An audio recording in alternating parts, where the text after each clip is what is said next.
gini. Iya. Oh, waduh. Coba lagi nih. Aduh. Jangan bosan-bosan bukanya itu lagi. Dari mana tadi?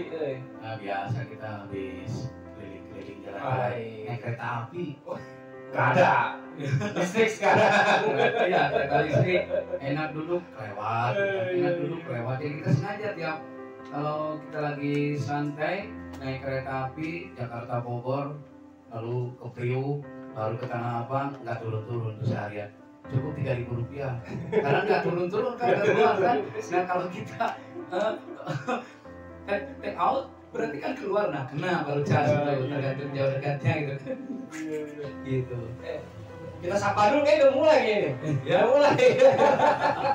Selalu begitu dah. Iya. Assalamualaikum warahmatullahi wabarakatuh. Waalaikumsalam warahmatullahi wabarakatuh.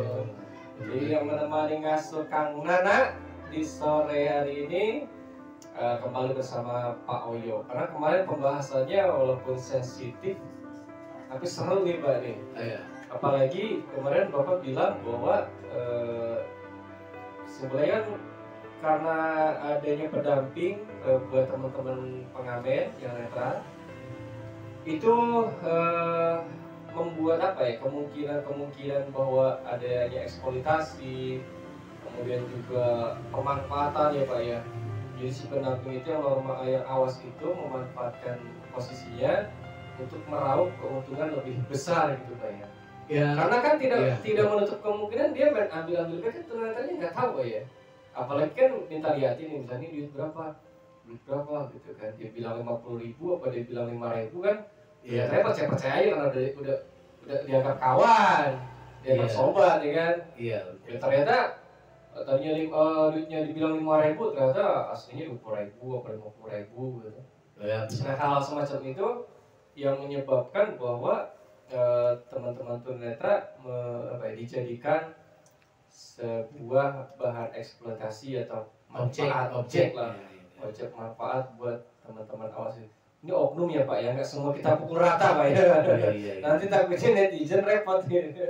Ini oknum gitu. Itu gimana tuh Pak? Jadi kalau kata pemerintah kemarin nggak boleh tuh katanya.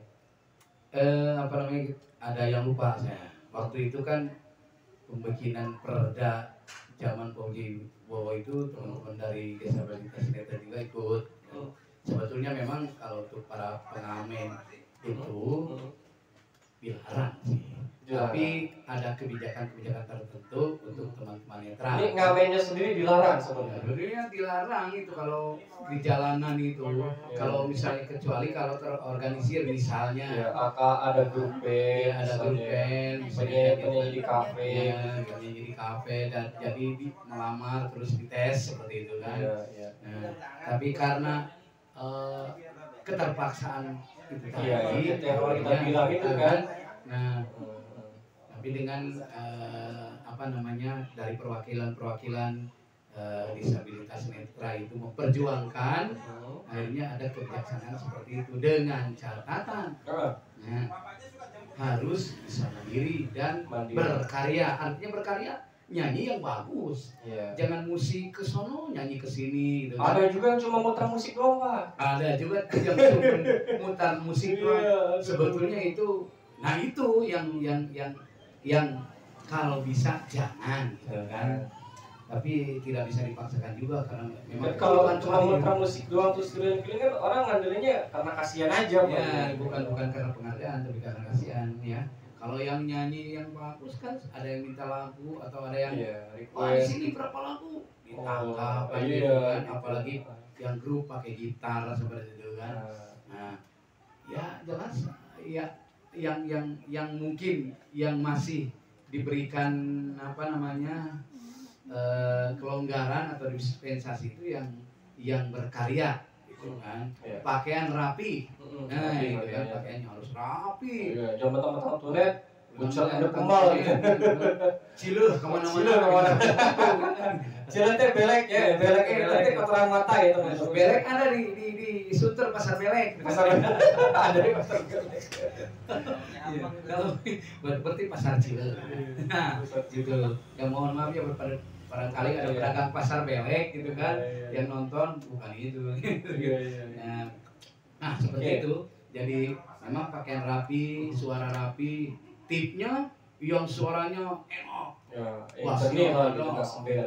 Jangan keprek. Nyanyinya bagus juga, kalau pengiringnya jelek ya tetap aja jelek. Jadi artinya ada kelonggaran buat teman-teman netra, asal mengikuti prosedur yang sudah ditetapkan. Iya. Karya lah berkarya. Ya, terus kemudian dari segi penampilan juga rapi gitu. Nah sudah begitu tuh Pak, masih banyak teman-teman yang apa ketangkep, apa karena butuh pendamping segala macam, karena ya sangat membutuhkan apa gimana. Nah sejauh ini nih Pak nih, kan Bapak kemarin bilang cerita sama kita bahwa Bapak ini bagian advokasi di YKPTB. Iya. Nah itu fungsinya buat apa tuh Pak kalau ada kasus-kasus kayak begini? Iya, sebetulnya advokasi itu adalah fungsinya ke bawah dan ke atas. Artinya kita memberikan advokasi atau pembelaan atau perlindungan pada rekan-rekan yang sudah berusaha untuk memaksimalkan kemampuan, terutama para pengamen gitu, supaya bapak-bapak yang di atas itu bisa menghargai, kan? Jangan sampai ditangkap, dimasukin kemana, ke panti dina ya, dikasih makan yang kadang-kadang dia itu disatu-satuin sama gembel-gembel yang ditangkap, padahal mereka itu sudah punya pendidikan waktu itu, tapi karena kebutuhan akhirnya mereka tidak bisa. Nggak mungkin lah mijat di pasar pijit, nggak mungkin kan gitu kan. Akhirnya mereka bernyanyi untuk menyambung hidup mereka dan keluarga gitu kan. Nah, terus yang ke bawahnya adalah memberikan penyuluhan atau penyuluhan, sosialisasi kepada teman-teman bagaimana supaya teman-teman itu bekerja itu sesuai dengan porsinya. Artinya profesi yang ngamen ya ngamen lah ya, tapi profesional, rapi, pakaian yang Bapak bilang tadinya, musiknya yang bagus, yang bagus. Kalau pakai tip-tipnya yang bassnya apa, usah kenceng-kenceng tapi kan enak lah ya. Terus kita nyanyinya apalagi kalau nyanyinya kayak di kaset gitu, artinya antara suara vokal sama musiknya balance gitu kan, seimbang, sejajar. Nah seperti itu.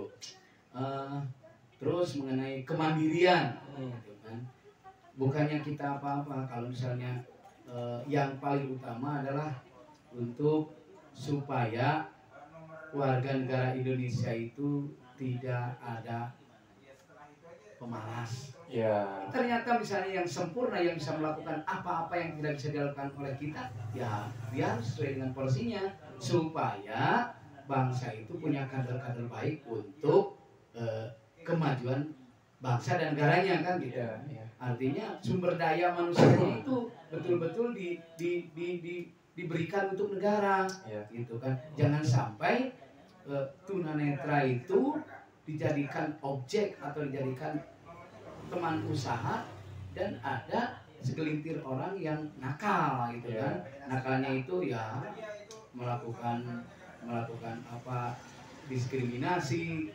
Kalau misalnya nih contohnya, aduh saya haus, nggak ada pedagang, masih jauh, saya mau kencing, nggak ada kamar mandi. Ada yang mengalami begini, pengalaman teman-teman tunanetra. Waktu itu dia mau sholat zuhur, itu tahun-tahun yang lalu kan? Mau sholat zuhur, katanya kata pendamping, berarti ada yang sholat, aku mau sholat zuhur, itu mau sholat mayat gitu. Apa begitu? Padahal itu lewat musola. Sholat zuhur enggak, itu bukan sholat mayat, kita lewat aja. Nah, sampai seperti itu karena dia terlalu ngejar kebutuhan pribadinya. Karena memang namanya penuntun di dalam mengamen itu bukan mitra bakti. Kalau volunteer kan ada volunteer itu mitra bakti atau relawan. Kalau penuntun itu mitra kerja, partner kerja. Jatuhnya itu kan ada pembagian. ada yang katanya 60-40, ada juga penuntunnya itu yang nggak mau, tetap dibagi dua, tapi capeknya tunanetra. Misalnya bawa tip, nyanyi tunanetra. Penuntunnya doang, dorong-dorong doang. Apalagi yang kasihan mah, apa namanya, dia di suatu tempat disuruh mangkal.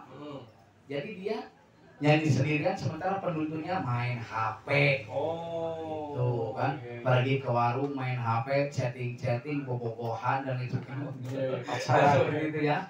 Ini harus diungkapkan karena apa? Karena memang banyak terjadi seperti itu. Akhirnya kan tidak seimbang daya kerjanya. Sementara dia nuntut supaya disamakan gitu kan.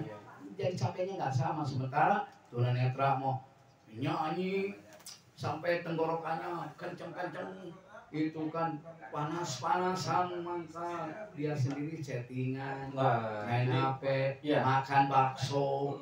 Ada waktu zaman Monas dibuka itu kan, dulu Monas ya, banyak teman-teman tunanetra yang main di Monas. Ini sebetulnya berapa kali pertemuan belum selesai ceritanya. Jadi gini, ternyata apa ya? Jadi memang di Monas itu saya ceritakan dulu nih, yang di Monas itu belum selesai. Yang di Monas itu sampai ada yang ngamen itu hujan-hujannya diberdirikan. Ya Allah. Di tengah-tengah hujan. Dia mah tidur di taman, merokok, ngopi. Tunanetra mah nyanyi, pakai hujan-hujanan. Woi, hujan, kata temennya begitu. Enggak, dia enggak hiraukan karena dia enggak bisa kemana-mana. Enggak mau apa namanya, dia berusaha kemana-mana. Tapi karena dia menderita pengalaman yang pahit itu, akhirnya dia terpaksa memaksakan diri bisa mandiri. Sebetulnya bisa mandiri. Kalau misalnya kita terpaksa ngamen, harus pakai penuntun. Kalau pakai penuntun, waktu kita diatur. Kita mau jalan jam segini, kalau penuntunnya apalagi penuntunnya yang banyak yang pakai, kita nggak jadi jangan bisa nyari duitnya. Dengan kemandirian kan.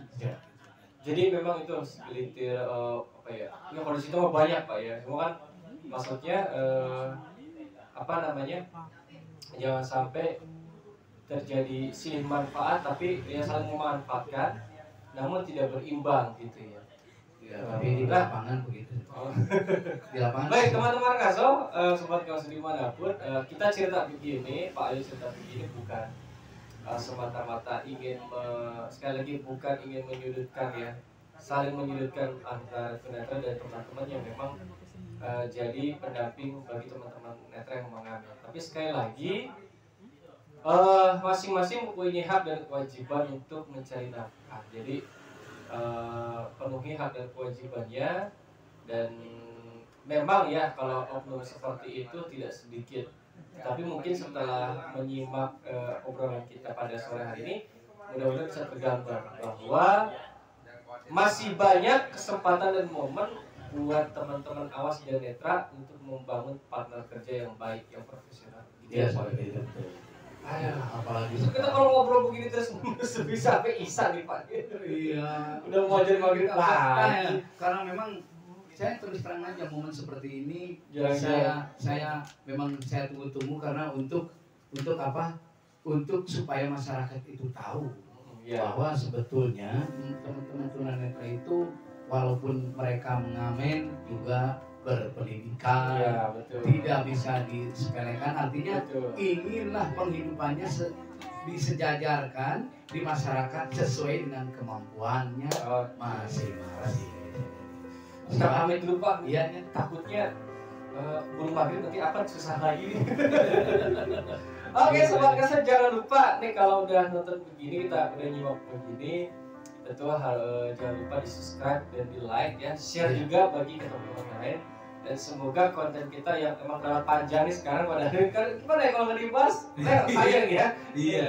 Mudah-mudahan bermanfaat, dan untuk kedepannya kita semua saling support, saling dukung, dan saling menghargai agar kehidupan inklusi bisa tercipta secara merata. Amin. Kang Nana dan Kang Oyo pamit dulu. Wassalamualaikum warahmatullahi wabarakatuh. Waalaikumsalam.